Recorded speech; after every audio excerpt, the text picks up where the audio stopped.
Hi, my name is Kyle Russell. Welcome to my channel. If you have been watching, thank you. Some of my most popular videos have been on the Wing Chun Dummy, so I decided that I want to go ahead and do a small series breaking that down and teaching that for those who want to learn it, and a little bit more about the Wing Chun. So this is going to be the first lesson, and before we begin on the dummy, I think we should start with dispelling a few myths that people tend to believe about Wing Chun and the dummy, so that we can move past that and get on to learning more effectively.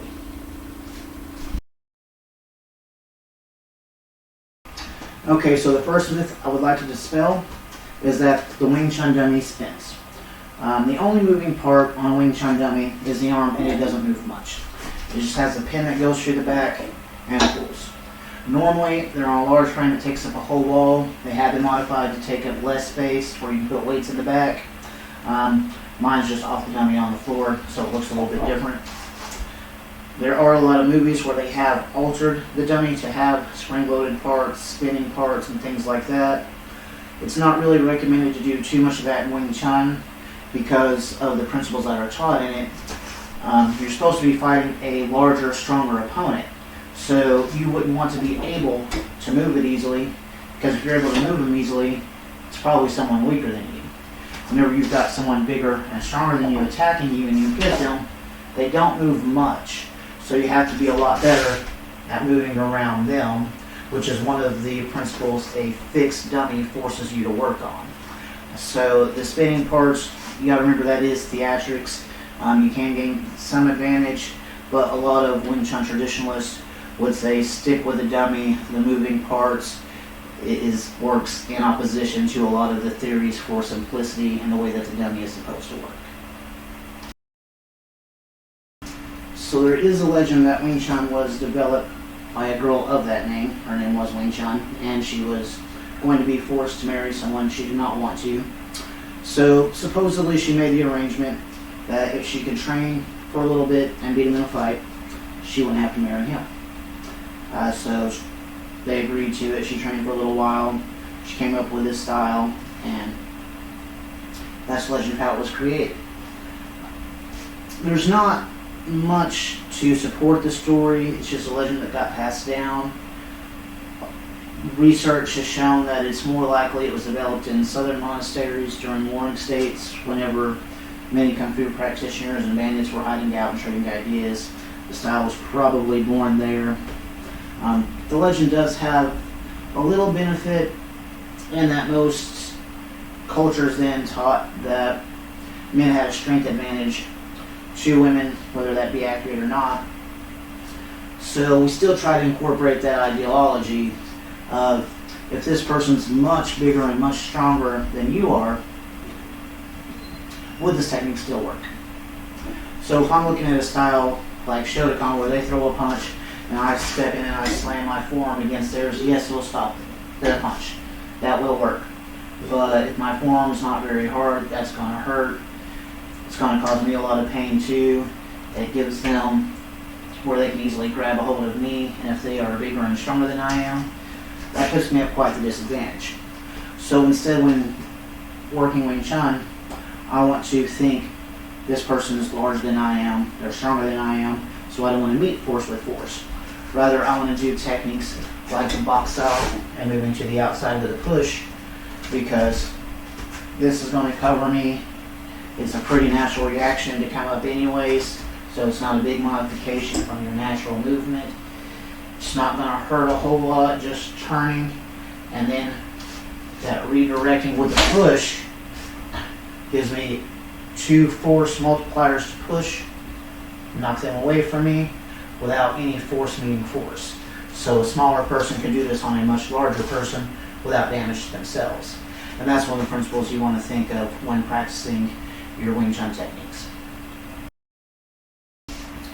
So there is a belief that there's only one Wing Chun dummy form. There are actually several hundreds of drills that can be done on it. Most of what you see in movies are freestyle performances. They're not an actual form. Some movies are, like in the Ip Man series, he did use the Ip Man version of the Wing Chun dummy form.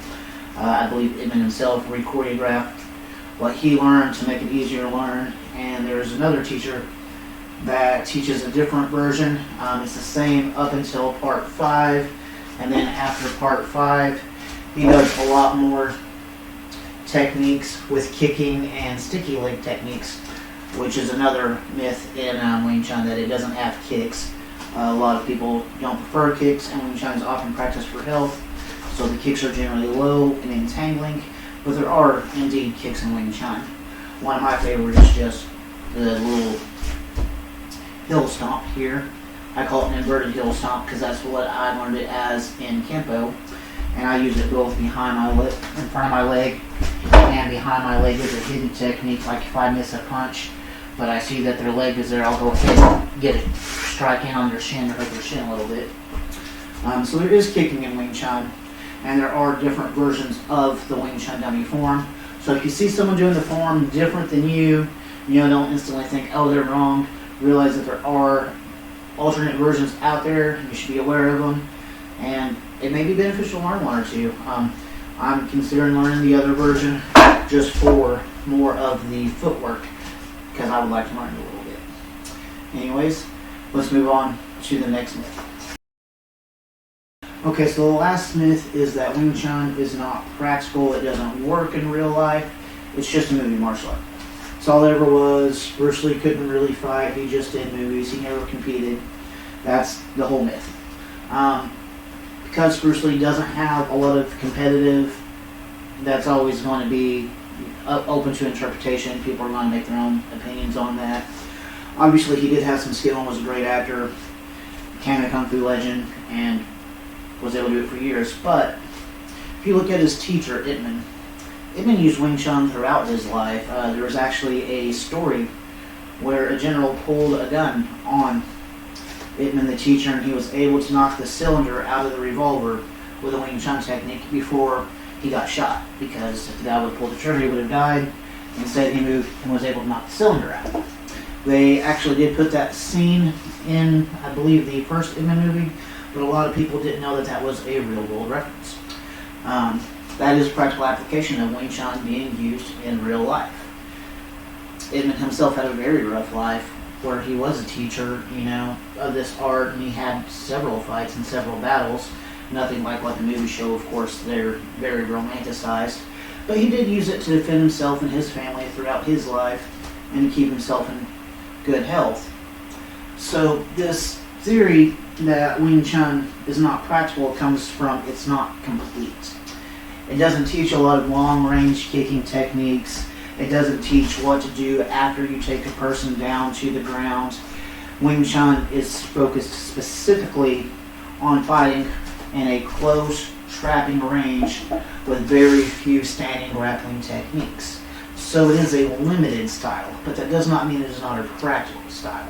It just has use for certain things. It's kind of like saying, a hammer's not a useful tool because you needed a screwdriver. Well, a hammer's still a useful tool. It works in a lot of applications. It just didn't work for that situation you were in. In that situation, you needed a different tool. And because Wing Chun focuses specifically on one area of fighting and not these different ranges, it kind of gets a bad rep, when really it should be considered more like a specialty within fighting, because we don't say that about other styles. Like boxing. No one says boxing isn't practical. It doesn't work in real life. We know boxing is practical. But if you get a boxer and they can't get past someone's kicks, that boxing becomes useless. And that's what you kind of run into. A lot of people they aren't willing to accept that, so it's easier to trash the style and say it's ineffective and it doesn't work than it is to look at it in an honest perspective. Alright, so that concludes the things that I wanted to cover before we begin the actual what to do on the dummy and the lessons, so that will be in the next video.